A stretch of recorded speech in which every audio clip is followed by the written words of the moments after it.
The call comes at 3:47 a.m. Not a ringtone. A vibration. The kind that means someone with clearance level 4 or above has decided your sleep is less important than what they know. You answer it on the second pulse. The voice on the other end says 4 words. The dollar is moving. You are already out of bed before he finishes the sentence. Because you know what those 4 words mean at 3:47 a.m. when someone with that clearance says them to someone with your title.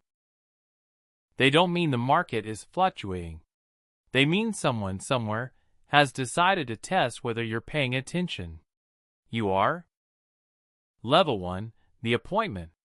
You didn't run for this. That is the first thing people get wrong about power at this level. They imagine ambition as a straight line. The young person who pointed at the highest office and walked toward it for 30 years without looking sideways. That is not what happened. What happened is quieter and stranger and more accidental than any biography will ever admit. You were an economist first. A good one. The kind whose papers got read by people who mattered in rooms you hadn't been invited to yet. You understood currency the way a surgeon understands anatomy, not as abstraction but as system. The dollar, the euro, the yen, the yuan. Not symbols. Instruments. Each one a lever attached to something real. Employment. Inflation. The price of bread in a country you've never visited where people are making decisions about survival based on a number you helped set. You understood this before most people in your position did. Which is why, when the appointment came, it didn't feel like elevation. It felt like inevitability. Like the system had been looking for someone who understood the levers, and had finally found you standing next to one with your hand already on it. The confirmation hearings last 11 days. You answer 340 questions. You sleep 4 hours a night. You eat sandwiches that someone brings you in a room that smells like recirculated air and institutional carpet. On day 12, you have the title. On day 13, you understand what it costs. Level 2, the first decision. The first real decision comes in week 3. Not a symbolic one. Not a press conference or a handshake or a policy announcement written by committee. A real one. The kind where the room gets quiet and everyone turns to look at you and the silence means, this is yours now. The situation is this. A mid-sized emerging market, a country of 40 million people, is in currency freefall. Their central bank has been defending the peg for 6 weeks, burning through reserves at a rate that cannot be sustained. The peg will break. The only question is when and how, and whether the break is controlled or catastrophic. If it's catastrophic, there are cascading effects. Not theoretical ones. Real ones. Capital flight. Import collapse. Food prices doubling in 3 months.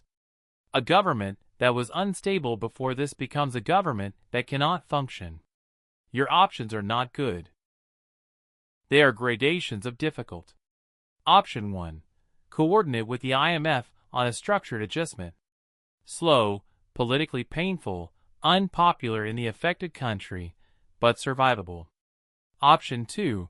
Signal dollar support through back channels. Buys time. Creates dependency.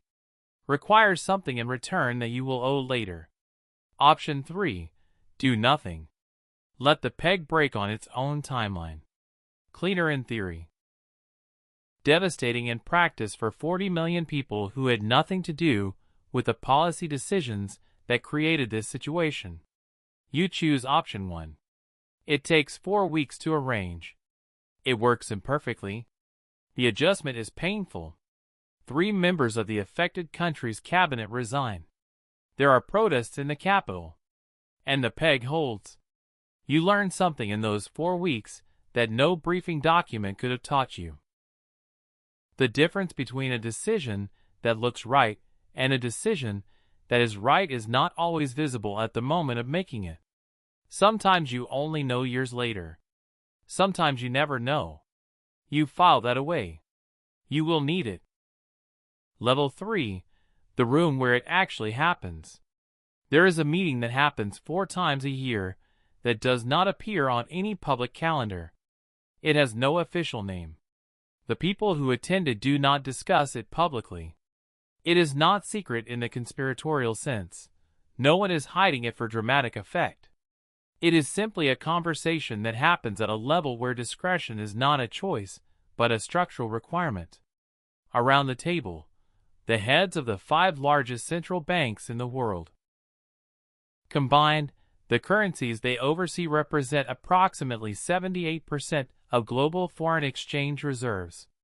When these 5 people agree on something, not formally, not in writing, but in the way that powerful people agree on things, through implication and shared understanding and the careful use of silence, markets move. You are now one of the 5. The first time you sit at this table, you say very little.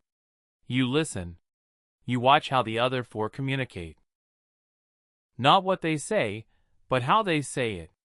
The pauses, the qualifications, the moments when someone says, "We might consider," and everyone in the room understands that. "We might consider" means, "This has already been decided." You are fluent in 3 languages.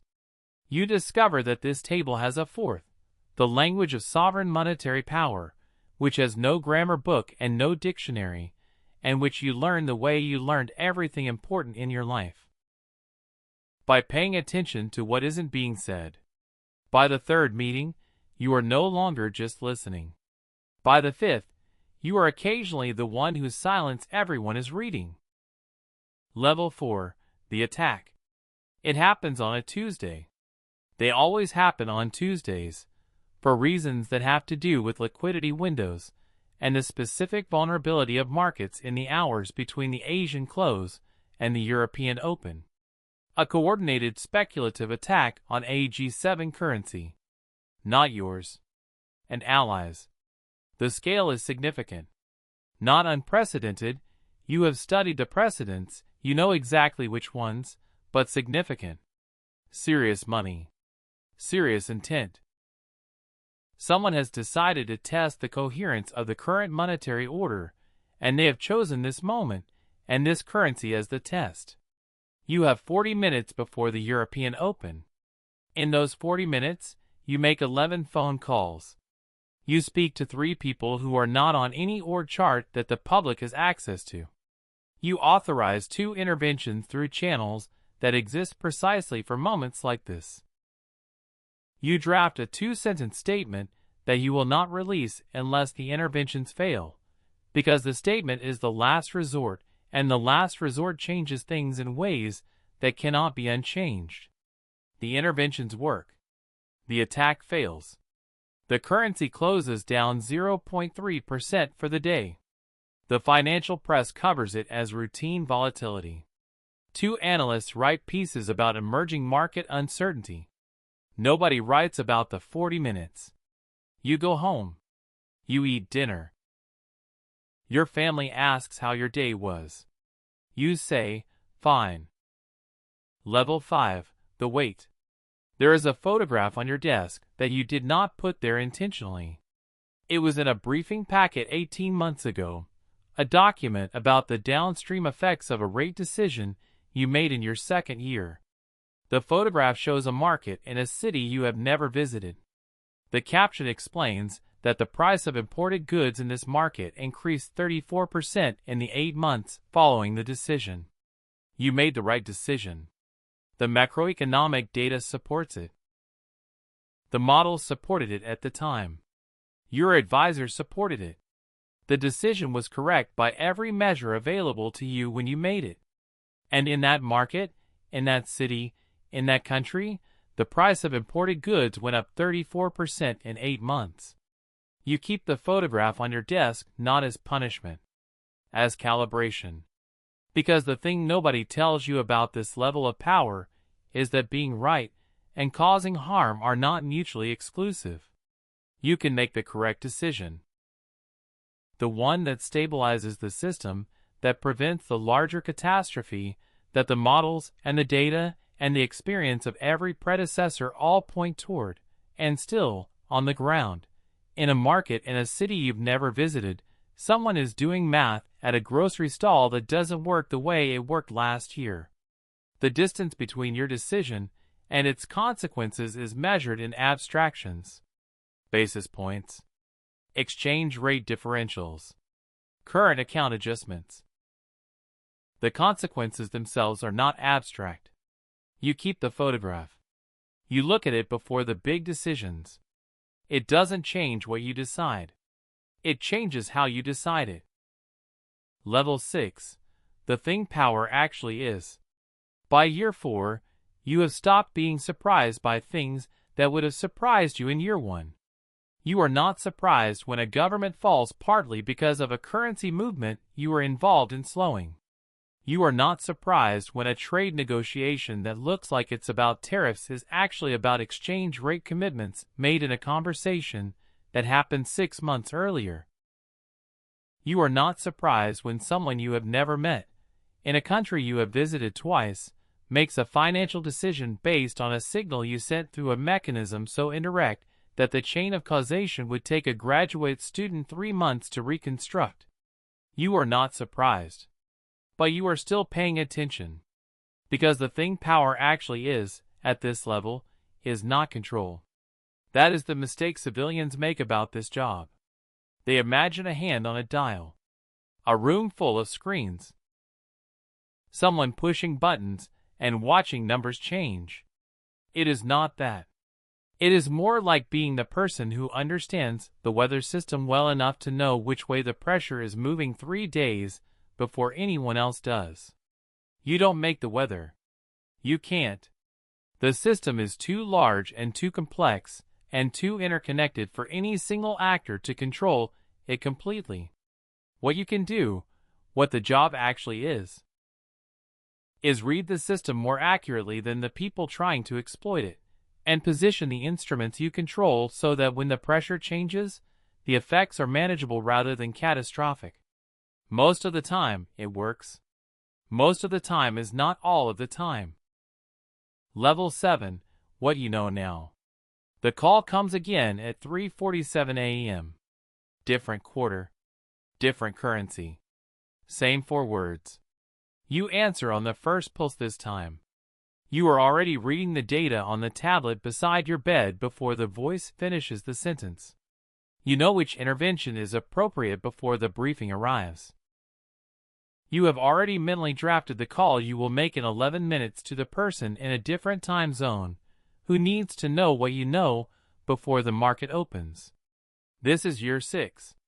You are not the same person who sat in the confirmation hearings eating sandwiches and answering 340 questions. That person understood the levers intellectually. You understand them the way you understand your own hands. Without thinking, through use, through 10,000 decisions that have trained the instinct until the instinct is reliable. The Forex market moves $7.5 trillion every single day. Every day. More money changes hands in the foreign exchange market in 24 hours than in the entire U.S. stock market in a month.